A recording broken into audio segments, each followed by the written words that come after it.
Hi friends, എല്ലാവർക്കും നമസ്കാരം. ഇന്ന് സൂസീസ് വേൾഡിൻ്റെ പുതിയൊരു വീഡിയോയിലേക്ക് എല്ലാവർക്കും സ്നേഹപൂർവ്വം സ്വാഗതം ചെയ്യുന്നു. ഇന്ന് ഞാനൊരു വ്യത്യസ്ത വീഡിയോയാണ് കേട്ടോ.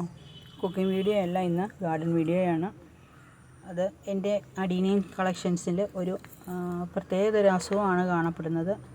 ഇത് ഞാൻ അധികം എങ്ങും കണ്ടില്ല. ഒരുപാട് സെർച്ച് ചെയ്ത് നോക്കിയിട്ടും അഡീനിയത്തിൻ്റെ ഈ ഒരു രോഗം മാത്രം എങ്ങും കണ്ടിട്ടില്ല.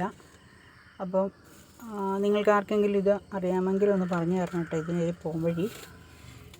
ഇതിൻ്റെ തണ്ട് കണ്ടോ, ഇതുപോലെ അങ്ങോട്ടേക്ക് കറുത്ത് വന്നിട്ട് ഇലയെല്ലാം കൊഴിഞ്ഞു പോകും. ചെടി അപ്പാടെ നശിച്ചു പോവുക കേട്ടോ ചെയ്യുന്നത്. അതിൻ്റെ തണ്ട് മുതൽ കോഡക്സൊക്കെ വലിയൊരു നല്ല വലുത് ചെടിയാണ്.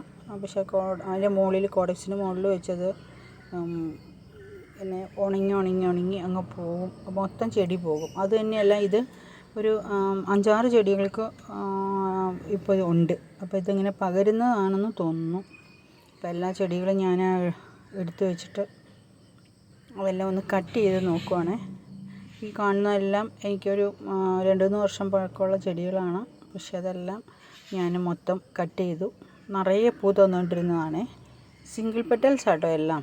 പിന്നെ വൈറ്റും ഉണ്ട്, വൈറ്റ് പെറ്റൽസും. അതെല്ലാം ഞാനൊന്ന് കട്ട് ചെയ്ത് സാഫൊക്കെ പുരട്ടി എല്ലാത്തിനെയും ഒന്നും കൂടി ഒന്ന് തണലത്ത് വെച്ചിട്ട് എങ്ങനെയാണ് വരുന്നതെന്ന് നോക്കാൻ വേണ്ടിയിട്ട് വെയിറ്റ് ചെയ്യുകയാണ്.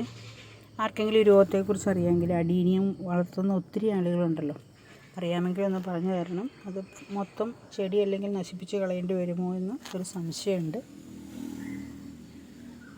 അപ്പോൾ എല്ലാവരും ഒന്ന് അഭിപ്രായം പറയണം കേട്ടോ. ഇത് കണ്ടില്ലേ, ഞാൻ ചെടികൾ എനിക്കൊരു 10-60 എണ്ണം ഉണ്ട്. ഈ സിംഗിൾ പെറ്റൽസ് തന്നെ 2-3 കളറാണ് കേട്ടോ. അതിൻ്റെ എല്ലാം വിത്തുകൾ പാകി മുളപ്പിച്ചുണ്ടായതാണ് എല്ലാ ചെടികളും. കോഡക്സൊക്കെ ഒരുമാതിരി വലുതുമായിട്ടുള്ള ഒരു വലുത് ആണിത്. അതും ഇതുപോലെ തന്നെ പഴുത്ത് തുടങ്ങി. അതിൻ്റെ ഇലയെല്ലാം പഴുത്ത് പോയിട്ട് തണ്ടയിലേക്ക് കയറി പിടിച്ചു തുടങ്ങി.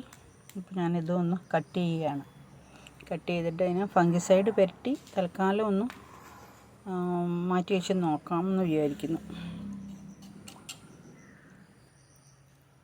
അഡീനി കൃഷി ചെയ്യുന്നവർക്ക് ആർക്കെങ്കിലും അറിയാമെങ്കിൽ അതൊരു ഉപായം പറഞ്ഞു തരണം കേട്ടോ.